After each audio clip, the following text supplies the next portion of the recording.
everyone, and you can see that Brand Kiyonga and Plott are going to be playing here, and I can tell you that Sean Plott is in fact on the right of your screen, so do not be confused by your scoreboard. That is Sean Plott from above on your right, and we are underway with guild gates aplenty on both sides. It's Rakdos for Plott and Guildgate for Endo from Japan, the least known of the trio of Japanese players.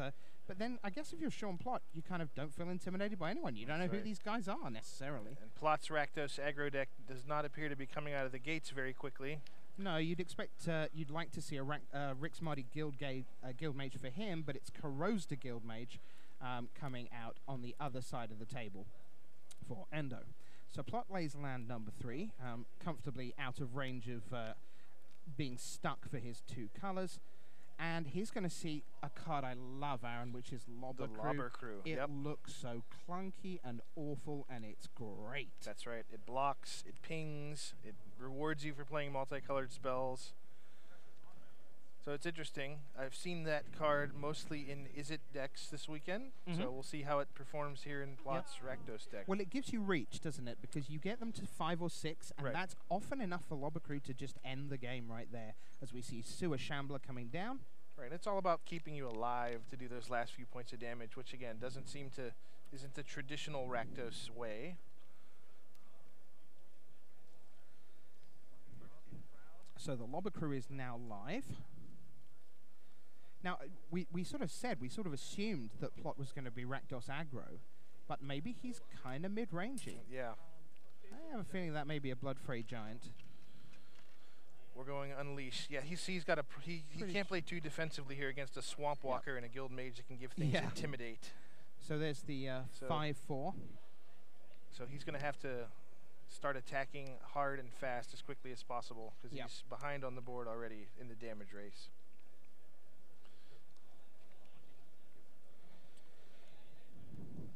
So Sewer Shambler and Corrosed Guild Mage up against Lobber Crew, and I do believe Blood-Frayed Giant. Yep. It's a 5-4 Trampler. He unleashed it, so it's not going to block. I often go home from Pro Tours, and I'm sometimes surprised when people say, these guys are idiots. How do they not know what the cards are? And I go home and I watch my 55-inch plasma TV from 3 feet away in silence, and I go, you know what? I think I'd be an idiot too. And it's not quite like that here, to be fair. That's right. As we stare through telescopic lenses to a 12-inch screen several yards away. Oh, there's a stab wound. What a great card. Yeah. That's a card of choices. That's right.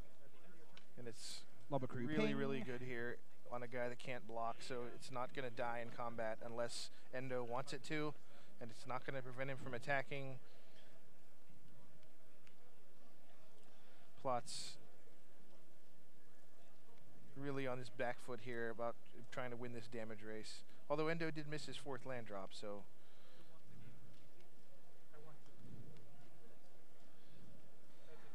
Yeah, I saw Ben Lundquist last round win a game against a turn 2 pack rat because opponent never got to the 3rd land to start making the rat happen. The only way to do that. Yeah, indeed. You were expecting a really good story there of how he beats a turn 2 pack rat, weren't you? And it's like, yeah, there was never a 3rd land. So in comes the Blood-Frayed Giant. Cert Mer at Cert Her spells smash. And the Lobber Crew will add a point at the end of turn. Looks there's Gutter Snipe. I like that card a lot too. That's very interesting card. More reach. So yeah, it looks like his Rakdos deck is capable of playing very slow and defensive and getting in damage outside of the combat phase. Yeah, it looks to me like Plott's also got Traitorous Instinct in hand, which is a massive card this weekend because so many players are playing great cards. They're playing big, fat cards that change the dynamic of the game. Right. And at exactly the turn they do that, they're always tapped out. They're always vulnerable. And Traitorous Instinct is just terrific as a result.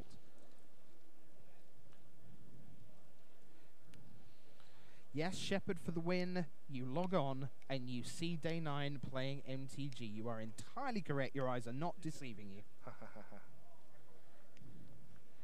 And I can tell you that all being well, Sean Plott will be joining us here in the booth at the conclusion of this round. Terrific. He's going to come and have a chat about life, the universe, and every kind of casting.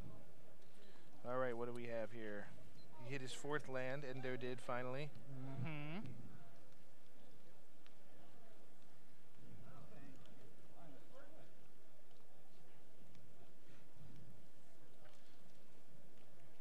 probably a Golgari card, Aaron, as we stare anxiously through the player's guide. See, I'm still in the point of the... What set are you working on right now? Sinker? Way past that. Oh, oh, that's this Corpse Jack Menace? Yes, it's the 4/4 that doubles the number of counters that are on things. Oh, Corpse Jack Menace. Yep. And shockingly, I'd like that, please. Thanks so much. So he takes 2 from the Gutter Snipe. And he's going to get a big attack in here, but now Endo's got quite a bit of life, so I don't know. This seems like a get a whole bunch of damage through this turn play, but then he's got to figure out how to do the rest.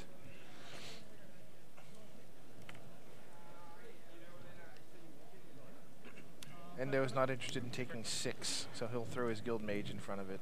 Was there a point at which Gutter Snipe was ever involving the possibility of creatures, or was that just vastly powerful and disregarded very quickly? Oh, shooting things? Yeah. Shooting creatures? Yeah. No. Yeah, that was not just ever on the table. There's a red enchantment in the set that does that. Yeah, Parry Convergence, right. I mean, those cards that are super oppressive, and whenever your opponent casts, if it hit creatures, your opponent would cast it, and if you couldn't kill it, you would look at your hand and say, well, I can't cast any of these spells. Yep. And the game's not super fun when that happens, these cards that lock you out from casting your cards. So right now he's just a little reward for filling your deck up with spells. To the draft stage. So that attack did swing the game in Plott's favor, it looks like.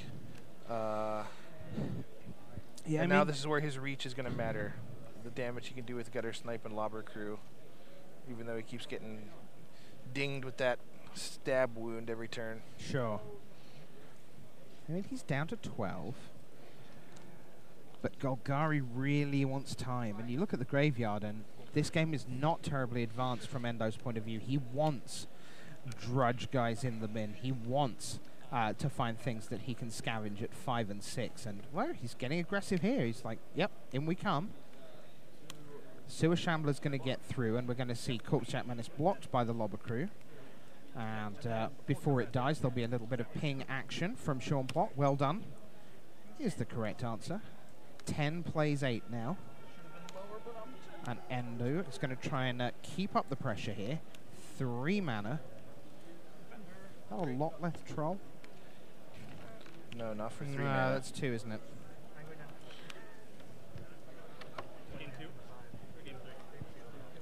Is that the Trestle Troll? The 1/4 defender with reach, with regenerate. Yep, I believe it is. So, Bloodfray Giant with a counter, but with -2/-2 from a stab wound, plus Gutter Snipe, up against Trestle Troll, Sewer Shambler, and Corpse Jack Menace. Right, and then when Plott made that big move, stealing the Corpse Jack Menace and attacking, I mean, Endo chump blocked, but that felt kind of like a desperation move from Plott. He didn't really have doesn't seem like he really has the tools to end this thing, and especially against the 1/4 regenerator, it's going to be tough. Yeah, and also Corrosive Guild Mage of the Guild Mages is relatively unexciting. I mean, when you kill off and you Prav Guild Mage, and especially when you kill off the Rix Mardi Guild Mage, you feel you've really done some work. You kill off a Corrosive Guild Mage, you kind of think, oh, okay, I'm sure that's kind of good. Wow, as we see, this is a big August game. Prix, yeah, let's kill the Corpse second Jack Gutter Menace. Snipe, and then Yep, and then 4, wow, and then more suddenly smashing. He's can attack him down to, yep. And now any spell is going to win him the game. Absolutely. Wow, any instant or sorcery. Wow. This is a fascinating Rakdos deck. The amount of damage it's doing that does not involve hitting you with creatures. So Watanabe loses the first game in the match, apparently, I believe. Wow. So yep, there he is. He lost to Kiyonga.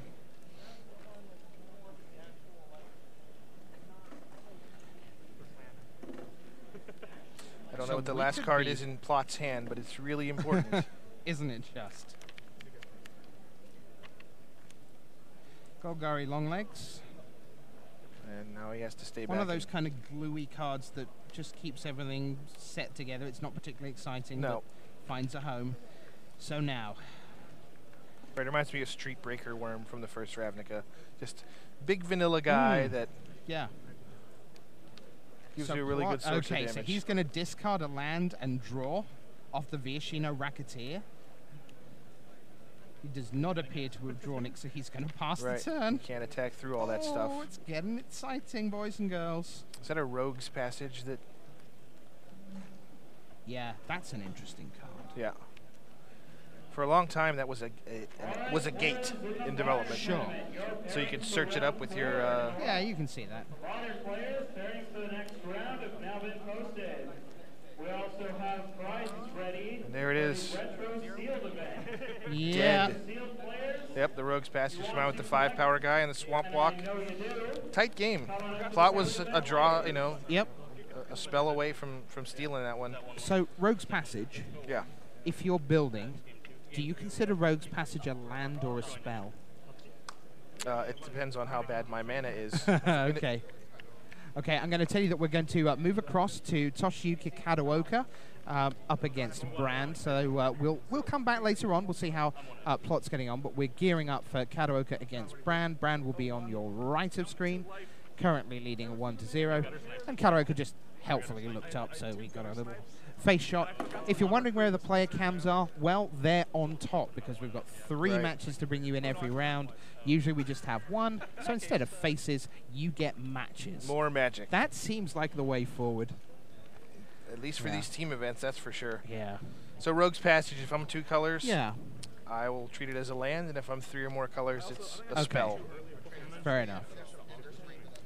Players signed up for Booster Draft 19. Okay, so they're now 1-1. Yeah, we'll stay there. Booster Draft 19. Yeah, we'll take the decider of Kadooka. That seems good. These guys play fast. El Carl, magic isn't about fun. No, you're entirely incorrect. Magic's always about fun. It's just different people have different definitions of the word fun. I don't think people would be here if it wasn't about fun. Yeah, just the 2,000 or so Right. who are here to have That's fun right. in their varying degrees. Go Case, go Tristan. Right. I had a great breakfast this morning with a bunch of guys I'd not met who had, come from different parts of the country to sort of re-hook up. And I kind of offered them the devil's choice. I said, okay, so if I can offer you 9 and 2 and through to day 2, but you never play anyone you've ever heard of, or I can offer you 6 and 4, you play all the great pros in the world, and you beat some of them, and all the games are epic. Which do you choose? And they had this huge argument amongst them. So it's like, I want to make day 2. I've never made day 2 of a GP. It's like, man, but you could like beat Finkel and OMS and OMS, Right. and then you could tweet, man, if only you had a 3rd Hall of Famer, you might have beaten us. And they're having fun right there at 7:30 this morning in That's the right. diner across the No, street, just- yeah. long before they see any of their 12 boosters. And that's what makes Magic great. Right. Before you sit down and open your boosters, the thrill of the potential of what this event may hold for you is Yeah. palpable.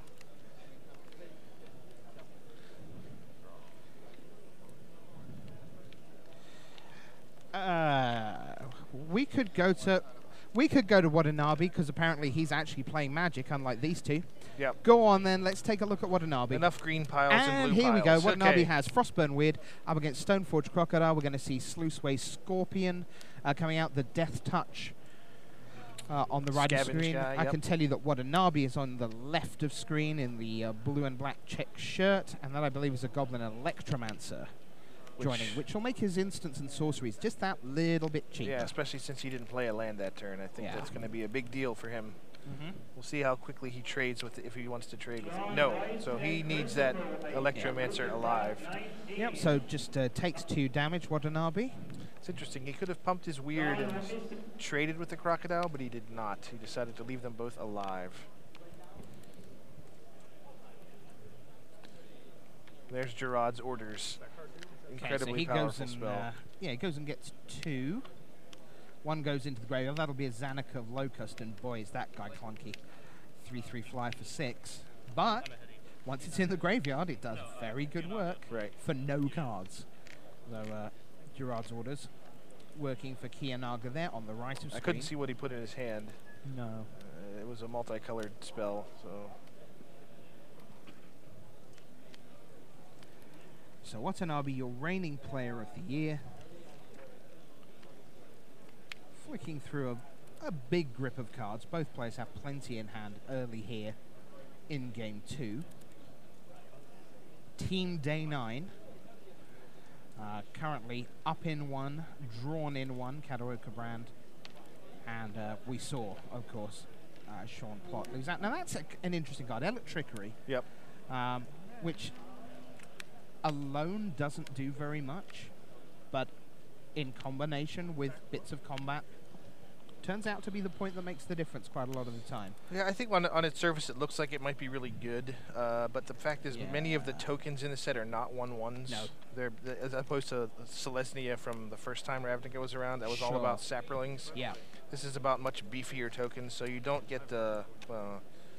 And this. And lo and behold, here's some 1/1 tokens. Yeah. So I have not seen Watanabe's deck list, but I will offer any money that there are Dyna charges in that Oh deck. yeah, it's a great combo. Because boy, is that ever a combo. It's like, oh, I'd like to offer you 12 points of damage right here, right now.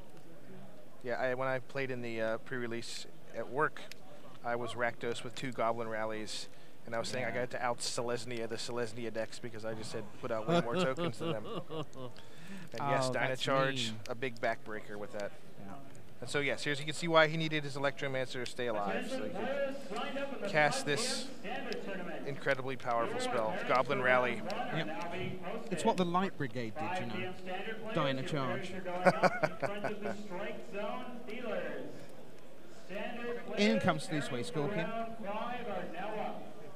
This is interesting. He's got a Lotleth Troll in his hand. That might be what he tutored for. Yeah, so 1, 2, 3, 4, 6 cards. Just block with everybody in case you have a trick. Lotleth Troll. And there's the Drudge Beetle, the 2/2, Yeah, which Scavenge Bear. for 7. 412. No, I think it's only 6 actually, to be fair. It is just the 6. 5G, yep. Yeah, that's one of those cards that when people first see it, they say, this is bad, this will never happen. And then it really does. I mean, you don't have to put a whole bunch of value on a 2-mana 2/2 in order for it to matter. And it gives the Golgari deck such a powerful late game to be able to just find giant strengths lying around in the graveyard. Yeah.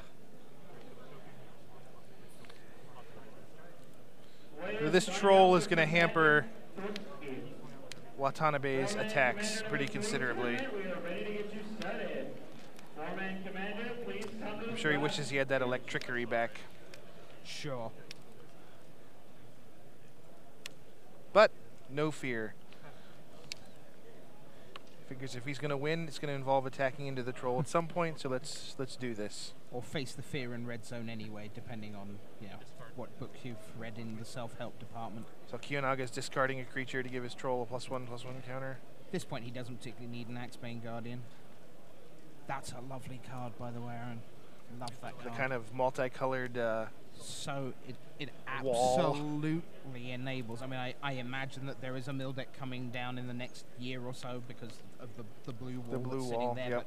But even without that, the Axebane Guardian deck, the 5-color green decks are really interesting in draft. It's a very interesting archetype. So it's interesting that he would rather discard a creature and block a 1/1 as opposed to just regenerate and block a 1/1, because now he's keeping himself. He has his black mana available in case. Yeah. Oh, look at that! More there it is, Electrickery another action. Electrickery. So he had the good read on Watanabe there, and he also has a handful of creatures. Yeah. So So there's another Zanika. he still Locust doesn't have going to the spend his black graveyard. mana. Yeah. And unlike something like Wild Mongrel, where you're just getting a temporary bonus from discarding your creatures, this is an investment with the Trestle, with the Lotleth Troll. That is going to be a beast that Watanabe is going to have a rough time dealing with here. It's now a 4-power regenerator. Yeah, I mean, one of his hopefuls here is that Frostburn Weird with Pursuit of Flight. Is certainly a thing. Right. And most of these decks, the Izzet decks, are running that, which is interesting, because Pursuit of Flight, again, at first blush, doesn't seem a particularly exciting card. It's a straight-up, if you like, old-fashioned creature enchantment. Right. But with Frostburn Weird, it does an awful lot of damage very quickly. So That's right, because Frostborn Weird converts toughness into power. And yep.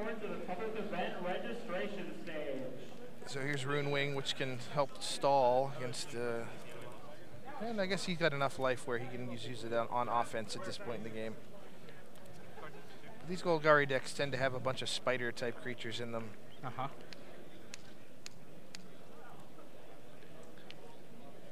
So still cards in hand for Kiyonga, despite all his discards that he's doing, and he feels comfortable enough to send in the troll with 2 counters on it.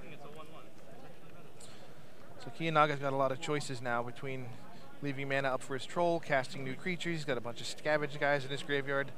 That's the kind of limited I really enjoy, where your turns have a whole bunch of different ways you could play them out, and then what you do really matters. Like, do you spend your mana one way versus another way? That can be the deciding point in the game.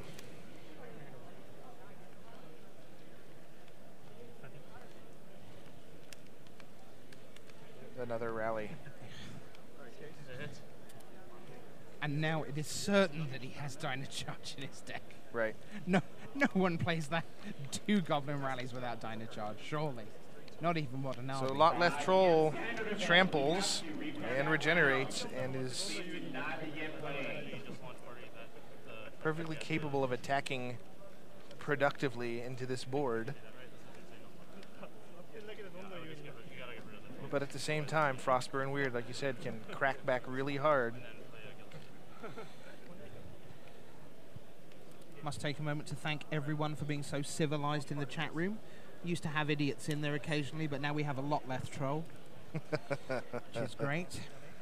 All right, here goes the big scavenge play.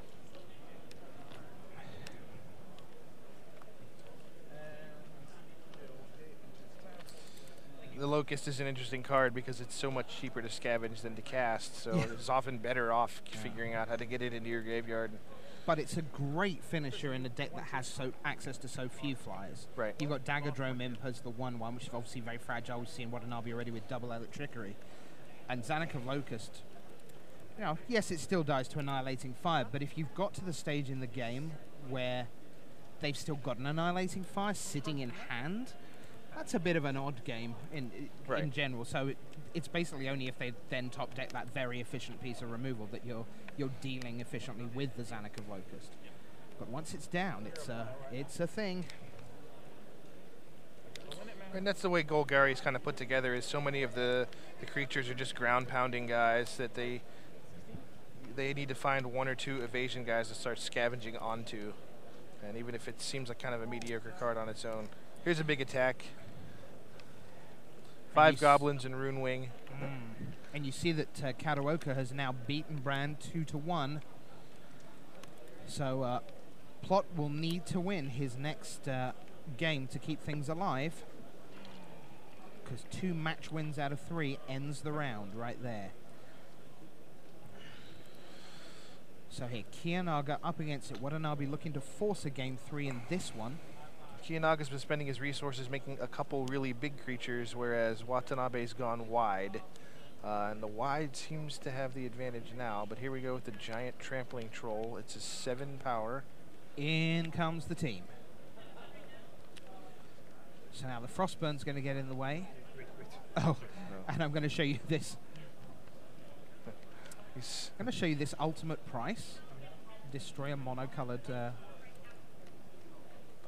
creature. I think that's what he just showed. I thought it might have been discarding a creature. Yeah, okay, that makes more sense.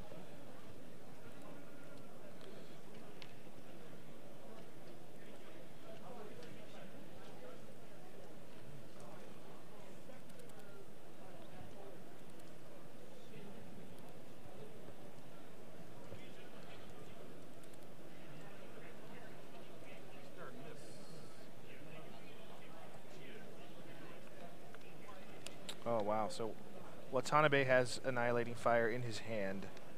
So he's in pretty good shape here. Just needs to not die this turn. So tight.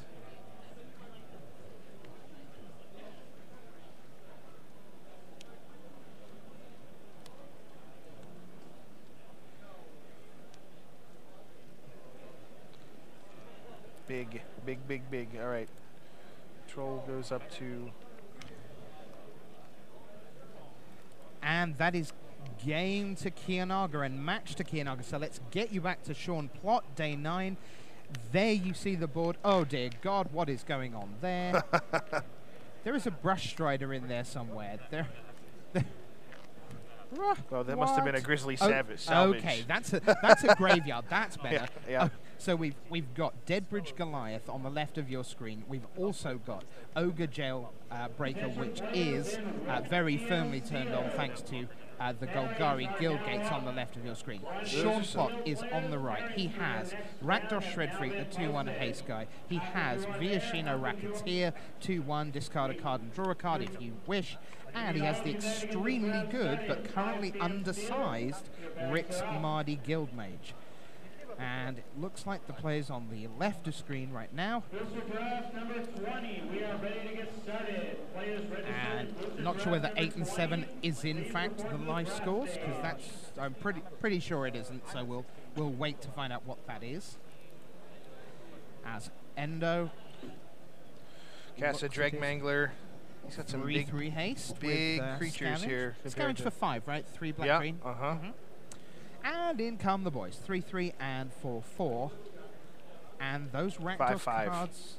Yeah, and those Rakt. Oh, that's right, because it's a 5/5 for 4. That's Aaron. right. I'd forgotten that. A bargain. A mere bagatelle. Back we go to Sean Plott. It is 11 to 8. Plott has drawn August Spree. That is by no means a bad card to have drawn. Wow, he's channeling Conley Woods. Look That's at the right. whole pen The action. pen spin. I Very can't do good. that. No, I cannot either. I can chew on a pen like a champ. Well, so if he kills the Gatecrasher here, he's not going to attack for lethal and then would die back. So he can't attack with everyone. Yeah, I guess he can. I mean, he can run the risk, can't he? He can go in with 2, kill the the jail, ogre the 4/4, go in for 4 maybe, then pump once on the guild mage, as it were, make him lose 1 life. That would put him from 11 to 6. And so that is play. Certainly the first part of the play. There goes the jailbreaker. So now, what does Plott do? What does he attack with? I believe his last card is a Rakdos Keyrune. Well, probably leaves back to Viashino. What's the guy he doesn't mind chump blocking with? He's just going to send the guild mage, so that'll be 2 damage, and then he is going to spend 1 to say, you lose an extra life, thanks. 8 apiece. Here in game 2, it is 1 match all. Here in round 5, these teams are both at 4-0. I think Endo has his Rogue's Passage in his hand again, which is problems with these giant 5/5s. Sean Plott must win this game and the next one if his team are to go to 5-0. We're just going to force him to chump block here. Or I guess he can double up on the Dreg Mangler and take 5.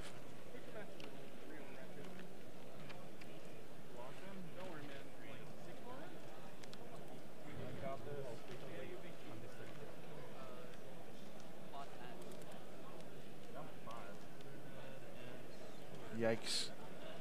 Swamp Walk, a Rogue's Passage. Seems really difficult for Plott. These green creatures are big.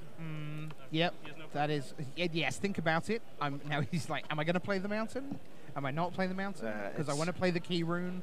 He's dead to the unblockable Deadbridge Goliath, and there's no way around it. So.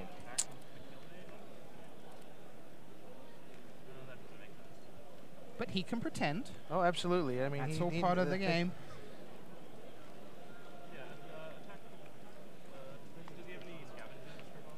He was super excited this morning. I had a chat to him before they built, and he was just like, just fantastic. Just looking at all these people. Oh yeah. Just because the energy in here was pretty extraordinary this morning. It's fair to say.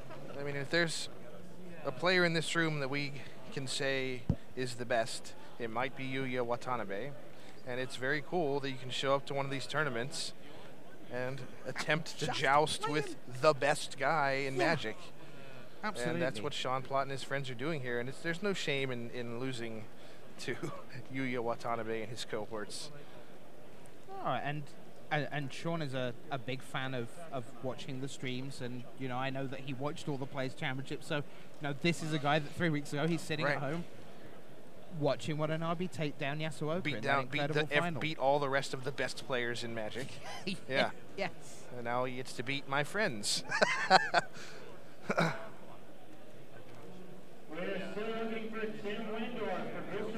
One of the hidden consequences of the Players' Championship, you often see the very, very, very best players kind of going, maybe I won't go to this GP or that GP.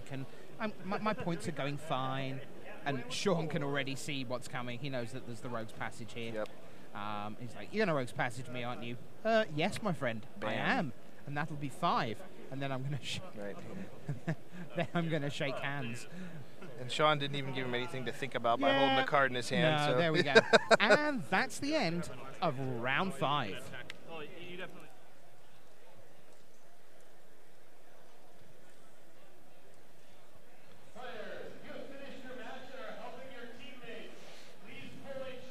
Is we pulling him in here? Is that the plan?